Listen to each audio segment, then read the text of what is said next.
vamos a contar la historia del Metrobús.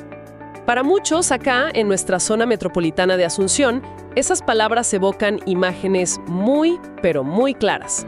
El caos vehicular interminable, las estructuras de hormigón a medio construir y, bueno, finalmente, el sonido de las máquinas demoliéndolo todo. Fue una promesa de modernidad que terminó convertida en escombros.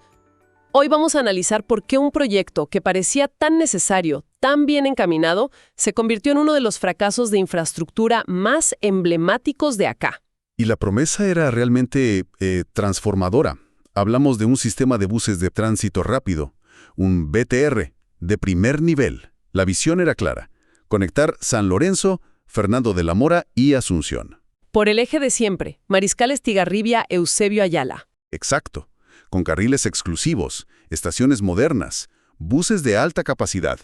La idea era reducir drásticamente los tiempos de viaje, que para cientos de miles de personas en nuestra zona pueden llegar a ser de 3 hasta 4 horas diarias. Una locura. Era, en teoría, la solución a un problema que nos ahoga todos los días. Exacto. Era la promesa de un salto cuántico en la calidad de vida. Pasar del colectivo abarrotado y lento a un sistema predecible, eficiente. Pero esa promesa, ese sueño de primer mundo, chocó de frente con la realidad de nuestras ciudades, ¿no? Y con nuestra forma de hacer las cosas. Para entender el tamaño del fracaso, primero tenemos que dimensionar el tamaño del sueño. Esto iba mucho más allá de comprar buses nuevos. Mucho más allá. Un sistema BTR es una reingeniería completa de la movilidad.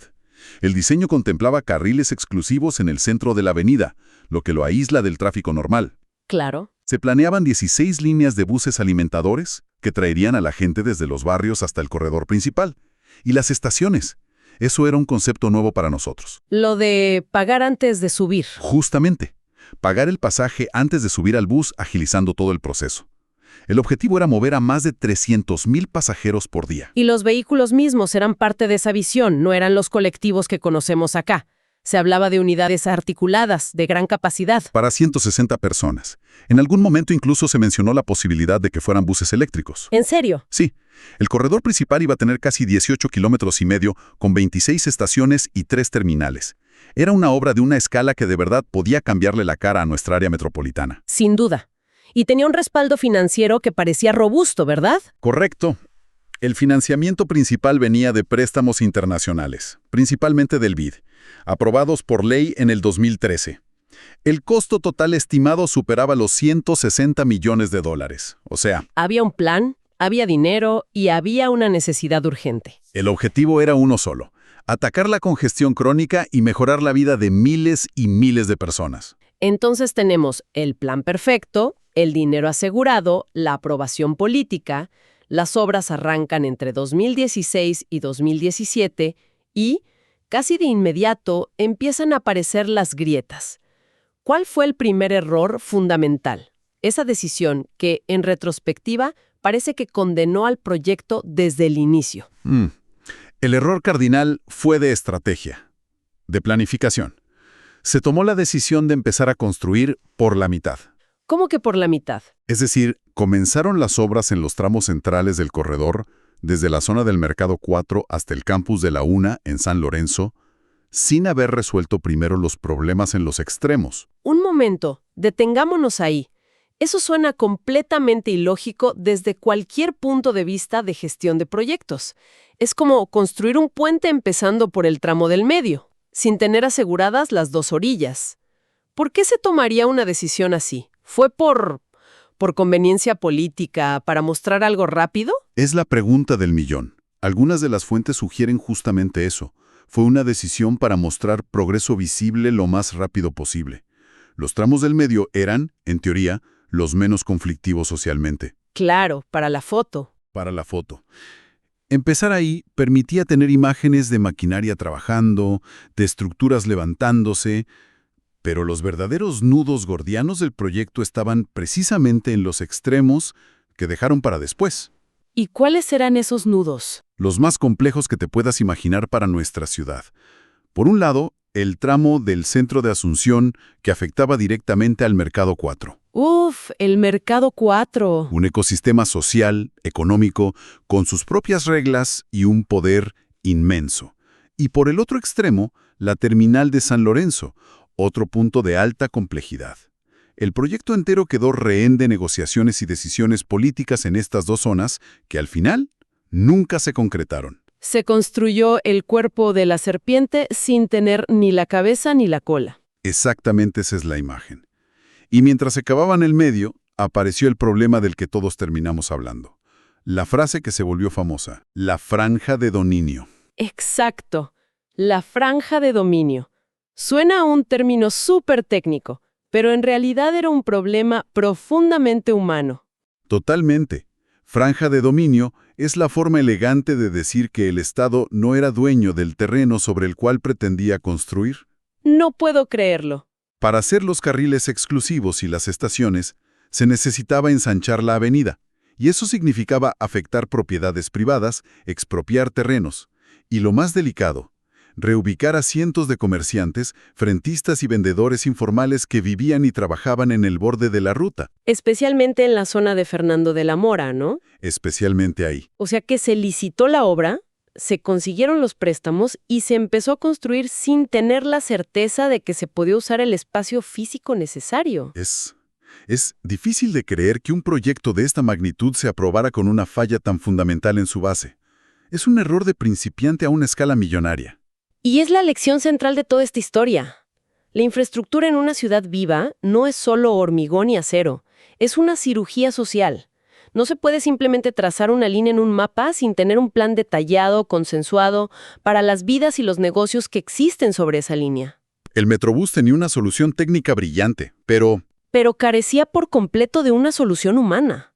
El conflicto social no era un riesgo, era una certeza matemática. Y ese conflicto se vio en las calles. Las obras avanzaron a un ritmo muy, muy lento. Se llegó a hablar de un 40% en algunos tramos. La gente, nosotros acá, veíamos crecer esas estructuras de hormigón, pero el descontento también crecía. Los comercios se ahogaban, el tráfico era peor que nunca, la sensación era de un caos que no llevaba a ninguna parte. el punto de quiebre definitivo llegó a finales de 2018. Ante la imposibilidad de avanzar, se firmó un acta para suspender los trabajos. Y ahí quedó todo. A partir de ahí, el proyecto entró en un limbo agónico. Ya no avanzaba, pero tampoco desaparecía. Las estructuras a medio construir quedaron ahí, por años, como un monumento al fracaso. Interrumpiendo el tráfico, quebrando negocios. Y generando una polución visual y anímica terrible. Imagino lo que fue para un comerciante de la zona de Fernando de la Mora. Primero, le rompen la calle y el negocio se va a pique. Le prometen que es por un bien mayor, y después la obra se para. Y le dejan ese esqueleto de hormigón en la puerta por años. Un recordatorio diario de la promesa rota que, encima, le impide recuperarse. Fue devastador para muchísima gente. Y ese limbo nos lleva al acto final, el más simbólico y doloroso de todos.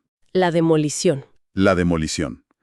Entre abril y mayo de 2020, en plena incertidumbre de la pandemia, vimos cómo las máquinas pesadas empezaban a derribar las estaciones que nunca se usaron. En la ruta Mariscal Estigarribia, una imagen que quedó grabada en la memoria colectiva de nuestra comunidad. Fue la aceptación oficial del fracaso. Ya no era una obra demorada, era basura.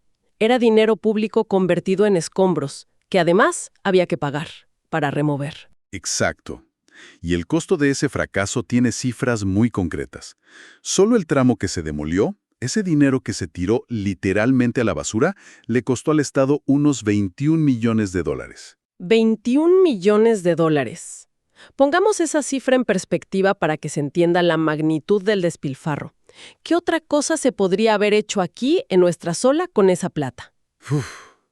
Con 21 millones de dólares se podrían haber construido y equipado más de 50 unidades de salud familiar de primer nivel. 50. O se podrían haber refaccionado integralmente cientos de escuelas públicas de nuestra área metropolitana que se caen a pedazos. Es un costo de oportunidad gigantesco. No solo perdimos un sistema de transporte. Perdimos todo lo que se pudo haber hecho con ese dinero. Hoy, años después de la demolición, con la ruta limpia de nuevo, ¿qué nos quedó realmente del Metrobús? ¿Qué lecciones sacamos de este desastre? Nos dejó lecciones muy duras. Ojalá las hayamos aprendido. La primera es que la gestión social no es un accesorio, es el corazón de un proyecto de este tipo. Claro. El plan original identificó a más de 500 vendedores informales solo en el primer tramo. No se puede gestionar un problema de esa magnitud sobre la marcha. Con improvisación. Exacto. Requiere un plan previo, sensible y bien financiado. Y la segunda lección, que parece la más obvia, pero que increíblemente se ignoró, Es que no se puede empezar a construir una casa sin tener el título de propiedad del terreno. es el ABC de cualquier construcción, y acá se ignoró a escala de 160 millones de dólares. Precisamente. Y el después del fracaso ha sido un laberinto legal y político. Todo se trasladó a los tribunales, al Congreso, hubo una comisión bicameral de investigación que envió los antecedentes a la Fiscalía. ¿Y el arbitraje internacional? Tuvimos un laudo arbitral internacional que condenó al Estado a pagar una suma millonaria a la empresa constructora. Un fallo que después fue parcialmente anulado. Un proceso judicial muy complejo. Y la historia en los tribunales sigue muy viva, ¿eh? No es algo del pasado. A principios de este mismo año, 2026, la causa penal tuvo un giro importante. Sí, con imputaciones a nuevas exautoridades y al mismo tiempo pedidos de sobreseimiento para otras. Parece que la búsqueda de responsables sigue en curso. Sigue en curso, y es fascinante ver cómo evoluciona. Durante años, la culpa parecía difusa, un fracaso del sistema. Pero con estas nuevas acciones, la Fiscalía parece que intenta identificar responsabilidades individuales en las etapas de decisión. La pregunta es clave. ¿Fue un proyecto que fracasó por mala gestión en la ejecución o estaba viciado desde el día 1? ¿O era inviable desde su concepción? Exacto. Pero más allá de los millones perdidos y de las batallas legales, creo que el legado más profundo y dañino es intangible. Es la cicatriz que dejó en la confianza de la gente. Sin ninguna duda, ese es el legado más pesado y el más difícil de reparar. El Metrobús, como se dice, envenenó el pozo. Ahora, cada vez que se anuncia un nuevo proyecto de transporte masivo, La reacción es de escepticismo. total. Cada vez que un político promete una gran obra de infraestructura para nuestra zona, la pregunta es inevitable. ¿Será otra vez lo mismo? ¿Se perdió la credibilidad? El Metrobús se convirtió en mucho más que un proyecto fallido de buses. Terminó siendo un espejo que nos mostró nuestras mayores dificultades para planificar a largo plazo, para ejecutar obras complejas y sobre todo para entender nuestra propia ciudad y a nuestra propia gente. Las estructuras de hormigón ya no están en la ruta, pero el problema de fondo, la necesidad desesperante de un transporte público digno y eficiente, no solo sigue ahí, Ha empeorado. ha empeorado. Las 4 horas de viaje diarias para muchos no desaparecieron. El próximo gran proyecto que se atreva a intentarlo no solo deberá superar desafíos técnicos y financieros, sino que primero tendrá que vencer al fantasma del Metrobús. Y esa es la verdadera pregunta que nos queda.